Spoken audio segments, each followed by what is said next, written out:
जैसा कि आप इस वीडियो में देख रहे हैं, सऊदी पुलिस ने एक ऑपरेशन करके रेकी करके एक घर पर धावा बोला और उसमें 3 लोगों को गिरफ्तार किया। ये तीनों लोग सऊदी थे। इस ऑपरेशन में सऊदी पुलिस ने पहली बार ड्रोन कैमरों का भी इस्तेमाल किया। ऑपरेशन इस तरह से किया जैसे कोई कमांडो कोई ऑपरेशन सर अंजाम देते हैं। तो इस बारे में बता दें, ये 3 लोग जो है सऊदियों को भी लेकिन बिलखुसूस खारजियों को अपना निशाना बनाते थे। पहले तो ये गाड़ी जो चोरी कर लेते थे, लूट लेते थे, फिर उसी चोरी किए हुए गाड़ी से बहुत सारी वारदात को अंजाम देते थे।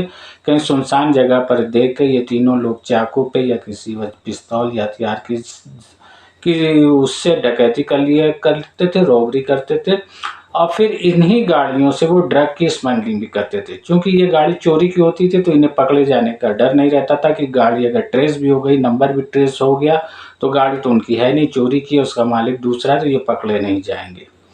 इसी तरह ये जानबूझकर किसी की खारजी की गाड़ी देखते थे उससे टकरा देते थे और कहते थे कि पीछे से तुमने मारी है, गलती तुम्हारी है। हम पुलिस को बुलाएंगे और नज़म को बुलाएंगे तो उसमें तुम्हें ज़्यादा हर्जाना देना पड़ेगा। अगर तुम ऐसा नहीं चाहते तो कुछ पैसा दे के मामला ख़त्म कर दो। अब जिस खारजी को नज़म का इंश्योरेंस, कार का इंश्योरेंस नहीं होता और कोई प्रॉब्लम होती है तो वो सोचता है किस पचड़े में पड़े, तो वो इन लोगों को पैसा दे दिया करता था। इसके ज़रिए से वो पैसों की वसूली किया करते थे। तो पुलिस ने ये सब करते हुए इन लोगों को धर दबोचा। अब इन पर कार्रवाई होगी। दोस्तों हमने 2 वीडियो इससे पहले बनाए जिसमें एक हाउस ड्राइवर जब अपने वतन जा रहा था तो उसे कैसा रिसेप्शन दिया सऊदी ने, एक दिखाया था, और एक खद्दामा का बर्थडे सेलिब्रेशन का उसी तरह का एक वीडियो फिर सामने आया। पहले आप ये वीडियो देखिए।